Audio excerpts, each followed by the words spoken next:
Bueno, buenas tardes. Bienvenidos a esta segunda mitad del año. Vamos a continuar con lo que habíamos terminado en el primer cuatrimestre, ¿sí? Que si se acuerdan un poquitito tenía que ver con la sanción de la ley Sáenz Peña en 1912.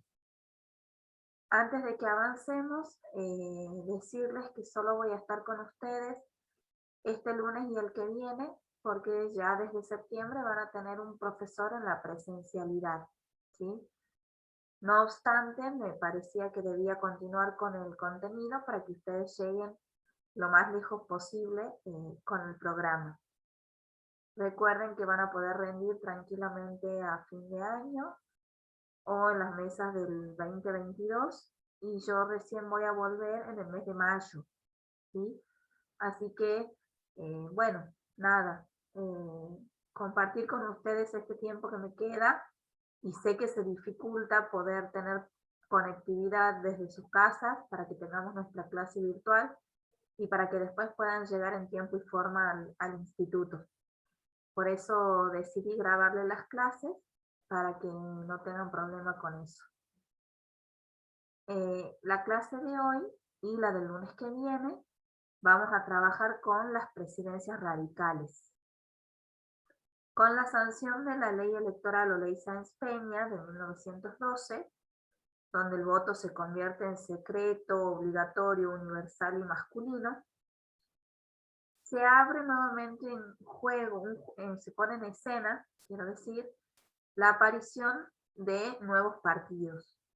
Yo les había contado que el orden conservador tenía su propio partido, que era el Partido Autonomista Nacional, y no dejaba que ningún otro partido participe durante esa etapa de 1880 a 1916, pero hacia fines del siglo XIX, en 1891, se va a crear un partido que seguramente lo han escuchado nombrar porque hasta el día de hoy sigue funcionando, no por supuesto con las mismas bases de aquel entonces, que es la famosa Unión Cívica Radical. Esta Unión Cívica Radical va a empezar a aparecer en escena después de la sanción de esa ley y se va a presentar a las elecciones presidenciales para 1916 y va a obtener la victoria con la fórmula de Hipólito Yrigoyen y Pelagio Luna. Recuerden también que esta ley Sáenz Peña se hace efectiva sobre todo en Buenos Aires y cuesta mucho más que se establezca en el interior, entonces eso también posibilita que este nuevo partido quiera presentarse a las elecciones para poner un cambio de raíz. De ahí viene la palabrita de radical, ¿sí?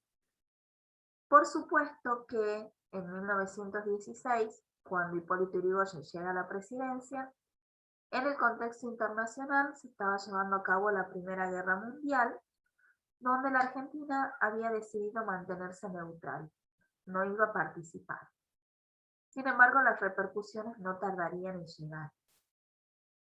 Cuando la Unión Cívica Radical asume el gobierno, el papel, o mejor dicho, el lugar que ocupan es bastante complejo y de mucha incertidumbre. Primero, porque 11 provincias de las 14 que había en ese momento continuaban en manos de la oposición, es decir, del Partido Autonomista Nacional y del orden conservador, y tampoco tenía la mayoría en la Cámara de Diputados. Por lo tanto, cualquier intento de sancionar una ley muchas veces se veía engorroso porque la oposición era mucho más numerosa. Sin embargo, un arma que va a utilizar Yrigoyen contra esas provincias que se le oponen constantemente va a ser lo que se conoce como las intervenciones federales, ¿sí? Van a mandar un interventor desde la nación para que controle el gobierno de esas provincias y de esa manera la oposición en algún punto no pueda gobernar. Hacia 1917 se intervinieron las provincias de Mendoza, de La Rioja, Catamarca, Salta, San Luis, Santiago, San Juan y nuestra provincia Tucumán. A diferencia del gobierno anterior, que gobernaba para la clase alta, ¿sí? La Unión Cívica Radical gobernaba para la clase media, buscando favorecer sobre todo a esos sectores que habían estado oprimidos, diríamos así, durante el orden conservador. ¿Qué medidas se toman durante este primer gobierno de Irigoyen, que va a durar desde 1916 a 1922? Sobre todo en la cuestión de las universidades, y luego vamos a ver qué sucede con la cuestión obrera. Desde el punto de vista de las universidades, en 1918 se va a llevar a cabo la famosa reforma universitaria. ¿Por qué se lleva a cabo la reforma universitaria? Porque los estudiantes se quejaban de que la enseñanza era muy rígida y conservadora y que los profesores tenían una condición bastante elitista y de autoritarismo.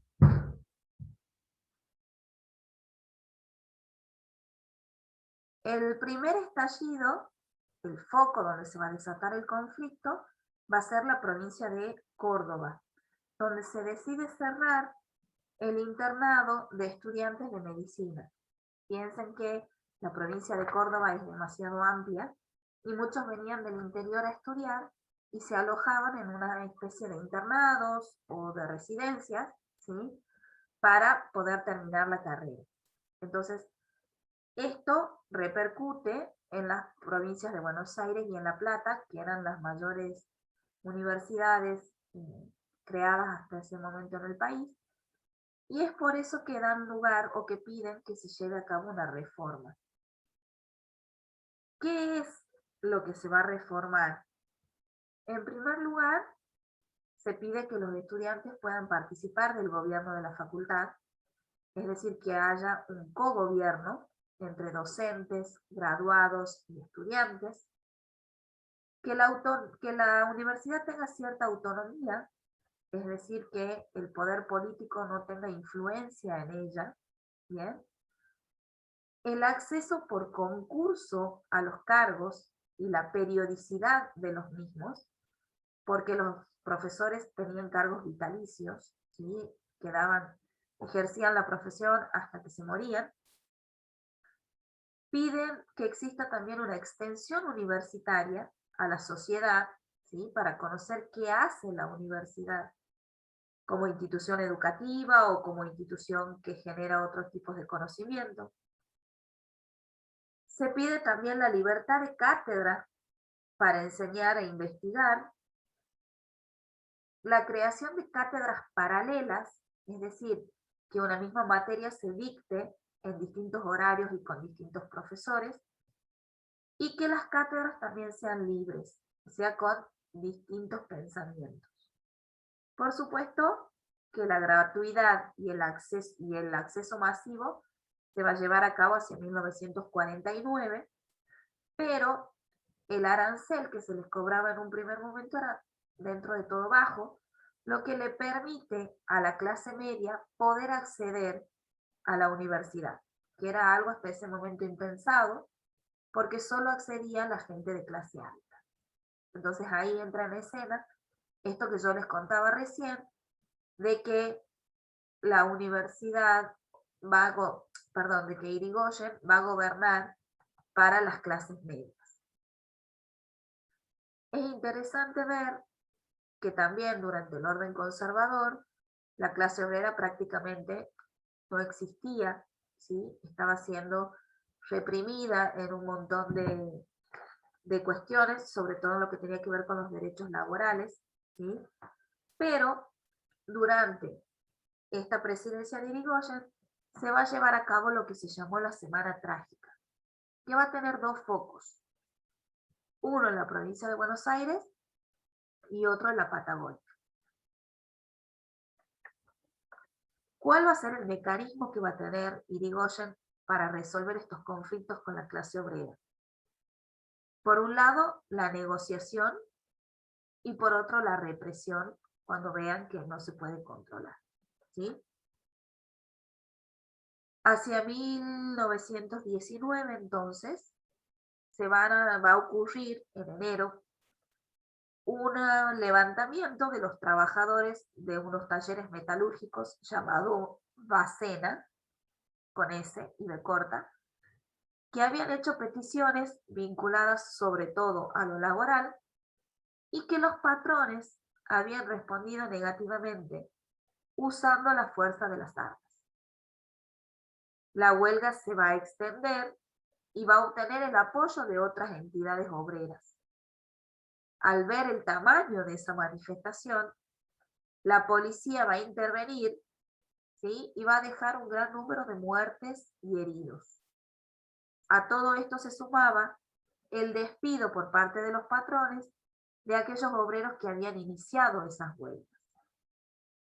¿Qué hace el gobierno ante esta situación? Para calmar los ánimos, decide recurrir a la negociación con los dirigentes sindicales. Finalmente, el ministro del Interior va a entrar en la escena, se va a hacer cargo y va a haber una negociación entre el Estado, los patrones o la empresa y los obreros, donde van a acordar una jornada laboral de 8 horas, la abolición del trabajo a destajo, ¿sí? Que significa trabajar fuera del horario, aumentar un poco más sus salarios y reincorporar a aquellos huelguistas que habían sido despedidos por considerarse revolucionarios. Es decir, que en el caso de la Semana Trágica, el conflicto termina por medio de la negociación. En 1920 hay una huelga de los empresarios, de los obreros marítimos, que termina fracasando. Pero después aparecen los primeros indicios de malestar en la zona de la Patagonia. ¿Por qué aparecen estos primeros malestares? Porque se había acumulado gran cantidad de lana que no se había vendido, porque al estar llevándose a cabo la Primera Guerra Mundial, había falta de compradores. Imagínense que si hay sobreproducción de lana, no se vende, por lo tanto, si no se vende, los empresarios no obtienen dinero. Si no obtienen dinero, no pueden pagar a los empleados, ¿sí? Y eso genera una gran crisis y malestar. ¿Qué hacen los peones? Empiezan a manifestarse. Se extiende la huelga por toda la Patagonia. Algunos peones ocupan las estancias, toman rehenes, y como la prensa exagera mucho este acontecimiento, Irigoyen decide intervenir nuevamente y en este caso mandar al ejército y empezar una represión indiscriminada. Muchos huelguistas son fusilados y otros son llevados por la fuerza a Chile o a las estancias. Imagínense que en este caso el mecanismo que utiliza Irigoyen es la represión, no la negociación como había sucedido en Buenos Aires.